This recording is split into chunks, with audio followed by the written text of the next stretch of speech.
E a gente começa essa edição de Oeste Sem Filtro com uma notícia urgente, um anúncio. Há poucos minutos, o ministro Luiz Roberto Barroso anunciou nesta quinta-feira a sua aposentadoria no Supremo Tribunal Federal. O anúncio foi feito no fim da sessão do STF. O ministro fez a declaração com a voz embargada, se interrompeu algumas vezes para tomar água e brincou, dizendo que tinha se preparado para este momento. Silvio Navarro, boa noite, seja muito bem-vindo ao Oeste Sem Filtro. Portanto, o anúncio que ocorreu há poucos minutos, Barroso decidiu, portanto, adiantar a aposentadoria dele da corte em, no mínimo, 8 anos. Boa noite, Daniel. Boa noite, Piotto, Cauti. Boa noite, meu irmão Augusto. Boa noite, você que nos acompanha. Uma decisão que chega agora, né?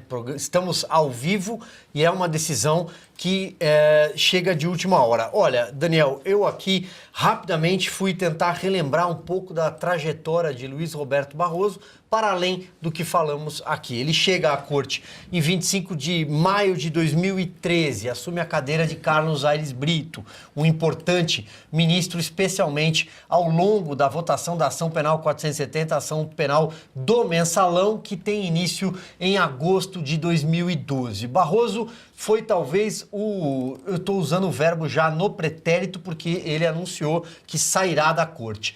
Então, o ministro mais ativista do ponto de vista político, o ministro mais progressista, autodeclarado progressista, o ministro woke do Supremo Tribunal Federal, numa gestão marcada pela censura à frente da corte, uma gestão marcada pelo ativismo escancarado político-partidário. É dele a frase "nós derrotamos o bolsonarismo", naquele 13 de julho de 2023, quando muito à vontade afrouxou a gravata, arregaçou as mangas, pegou o microfone e ali diante da plateia da União Nacional dos Estudantes, a juventude grisalha comunista do Brasil, ele disse: "nós derrotamos o bolsonarismo".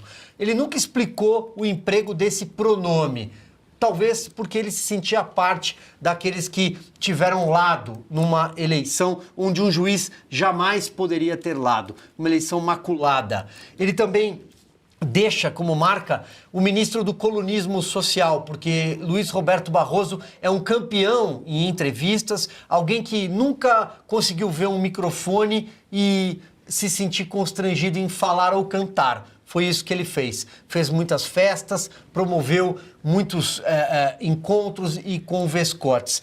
Ademais, o ministro do indulto, a José Dirceu pelo Mensalão, o ministro a favor do aborto e de pautas, repito, progressistas na sociedade, e também o ministro que esteve à frente do Tribunal Superior Eleitoral no período da pandemia. É dele a decisão de comprar aquele supercomputador sem licitação e centralizar toda a apuração dos votos em Brasília. Eu acho que esse é um pequeno resumo da lição de da passagem de Luiz Roberto Barroso, que deixa como lição, talvez para a história, que o próximo, não sabemos ainda quem será, não tenha lado político. Tem 2 candidatos, e amarro e finalizo aqui, Daniel. Tem 2 candidatos naturais, chamamos assim, em Brasília já há algum tempo para essa cadeira.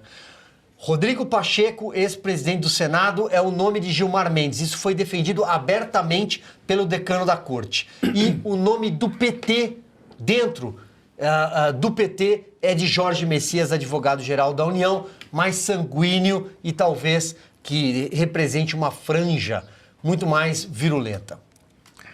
Muito bem, Adalberto Piotto, seja muito bem-vindo ao Oeste Sem Filtro. Assim como disse Silvio Navarro, o ministro autodeclarado progressista fez um discurso político também. A nossa produção já preparou esse discurso para que a gente possa ver o trecho do anúncio de Luiz Roberto Barroso, dizendo que vai agora, enfim, se aposentar do Supremo Tribunal Federal. Boa noite, Daniel. Sinto que agora é hora de seguir outros rumos.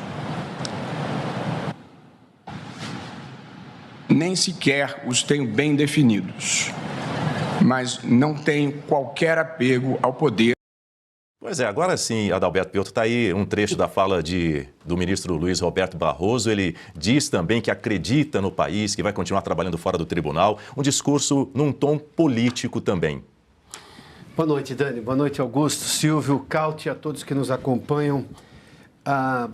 Luiz Roberto Barroso não vai deixar nenhuma saudade no Supremo Tribunal Federal. a gestão dele piorou o Supremo. Em que pese o fato que ele tenha sucedido a Rosa Weber sucedido, se não me engano, Dias Toffoli, para fazer só essa última fase do Supremo Tribunal Federal desde 2019, quando começou exatamente aquele inquérito aberto de ofício, sem sorteio, o tal do inquérito do fim do mundo, que de alguma forma prevalece ainda hoje. Roberto Barroso não vai deixar saudade, em que pese o fato de que sim, pode ser sucedido por alguém que seja ainda pior. Justamente pelo fato de que o Supremo, nas últimas 3 gestões como presidente, né, na presidência, o Supremo vem piorando. O que Roberto Barroso, e acho que o Silvio já foi a alguns pontos aí, talvez os essenciais, ele só deixou uma marca política. E uma marca política não é uma marca de um grande juiz, tampouco de um presidente da Suprema Corte. Em que pese também, vou insistir nessa questão, o Supremo, sim, em algum momento lida com questões políticas, mas deveria lidar com questões políticas à luz da lei e não de preferências partidárias. O Supremo hoje, lamentavelmente, se tornou partidário. O Supremo ficou fora da lei. Basta ver, por exemplo, aquela declaração absolutamente abjeta de Rosa Weber, dizendo que foi junto com o ministro Alexandre de Moraes rezar com as presas do dia 8, lá no presídio da Colmeia. Presas que não deveriam estar presas naquelas condições, presas que não deveriam ser julgadas posteriormente no Supremo Tribunal Federal, presas que não deveriam estar sendo tuteladas por um ministro do Supremo Tribunal Federal. Rosa Weber não se importou com aquilo, muito menos Alexandre de Moraes. Roberto Barroso, durante toda a sua gestão, não fez o esforço que deveria fazer em fazer a Corte voltar ao seu espaço constitucional, muito pelo contrário. Ele foi ativista, e ativista político. Não vai deixar nenhuma saudade. O que ele vai fazer da vida particular dele agora é problema dele. Mas ele sai, sim, sem a condição de viajar aos Estados Unidos, porque, tal como ele, outros sete ministros do Supremo Tribunal Federal perderam visto de entrada nos Estados Unidos. E visto não é direito, não é garantia. Visto é concessão, é privilégio do país que concede. Roberto Barroso não vai deixar nenhuma saudade. Até poderia ter deixado, mas ele mesmo construiu a história. Que responda por ela. Carlos Cauti, boa noite, seja muito bem-vindo ao Oeste Sem Filtro. Depois de 12 anos, portanto, na Suprema Corte, Luiz Roberto Barroso anuncia a sua saída. Ele já vinha, na verdade, sinalizando que poderia deixar o STF, chegou a dizer que estava terminando a carreira dele. Boa noite. Boa noite, Daniel. Boa noite, mestre Augusto. Boa noite, Piotr. Boa noite, Silvia. Boa noite à nossa audiência. Pois é, Daniel, eu também me lembro que em agosto deste ano, Barroso negou a sua aposentadoria, disse que estava muito bem com a vida, e agora vem essa notícia de que ele vai deixar o cargo.